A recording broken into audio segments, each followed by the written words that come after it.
इस चुनाव परिणाम ने भी दिखाया है कि भारत इस चुनौती में भी एकजुट है, एक मत है, एक लक्ष्य से संकल्पित है और वो लक्ष्य है विकसित भारत। विकसित भारत का लक्ष्य लेकर के हम निकले हैं।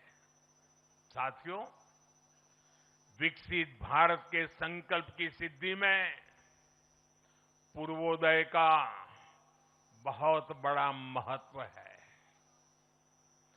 जब भारत समृद्ध था, आर्थिक, राजनीतिक और सांस्कृतिक सामर्थ्य के चरम पर था, तो उसके 3 मजबूत स्तंभ थे। ये स्तंभ थे अंग, अंग यानी आज का बिहार, बंग यानी आज का बंगाल और कलिंग यानी आज का उड़ीसा। कलिंग उस समय हिंद महासागर के समुद्री व्यापार का एक छत्र सम्राट था। कलिंग के बंदरगाह पूरे एशिया तक भारत के उत्पादों को पहुंचाते थे। वही अंग सूत, रेशम और अन्य व्यापार के साथ साथ नालंदा और विक्रमशिला जैसे एजुकेशन सेंटर्स का भी हब था। और बंग वो सांस्कृतिक धरती थी जहां से भारत की आत्मा की आवाज उठती थी। साथियों, गुलामी के कालखंड में जैसे जैसे समृद्ध भारत के मजबूत पिलर कमजोर होते गए, भारत का सामर्थ्य भी क्षीण होता गया। इसलिए विकसित भारत के निर्माण के लिए इन तीनों स्तंभों का फिर से मजबूत होना बहुत आवश्यक है। और मुझे बहुत गर्व है कि अंग, बंग और कलिंग ने इस महाअभियान के लिए बीजेपी को चुन लिया है, एनडीए पर भरोसा किया है। साथियों, विकसित भारत के निर्माण का एक और महत्वपूर्ण पिलर भारत की नारी शक्ति है। नारी शक्ति अब विकसित भारत के निर्माण में तेजी से आगे बढ़ रही है। लेकिन नारी शक्ति की इस रफ्तार को कांग्रेस और उसके सहयोगियों ने कुछ दिन पहले रोकने का काम किया है।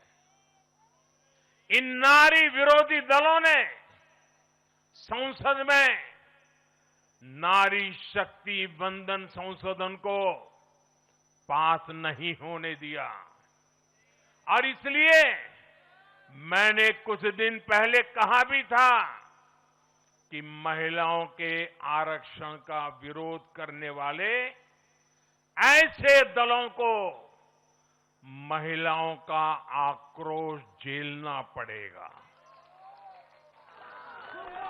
आज कांग्रेस, टीएमसी और डीएमके को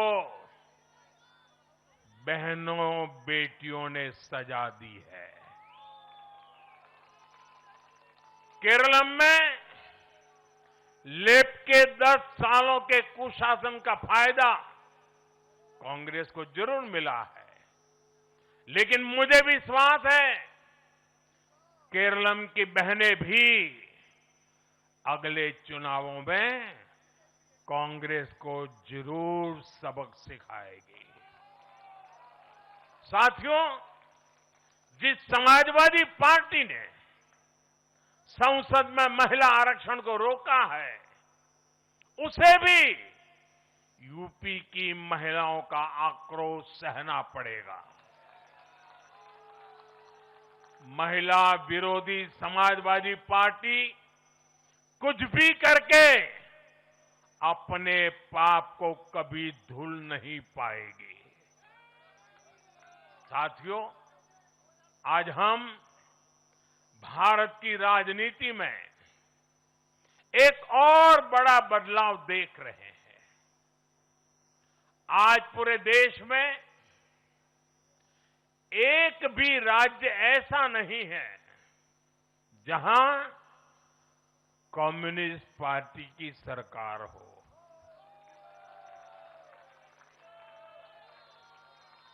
एक भी नहीं है।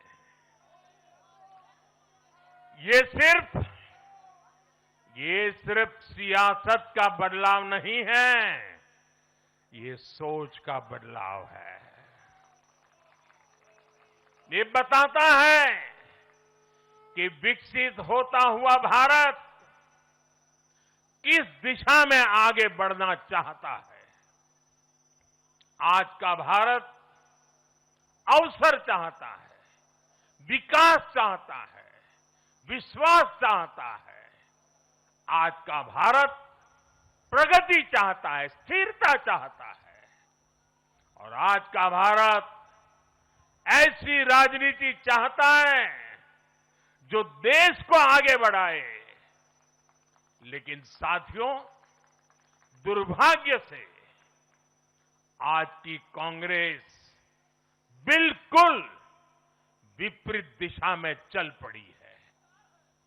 ऐसे समय में जब पूरा देश कम्युनिज्म से किनारा कर चुका है, कांग्रेस उसी विचारधारा को अपनाने में लगी है जिसे देश ने ठुकरा दिया है।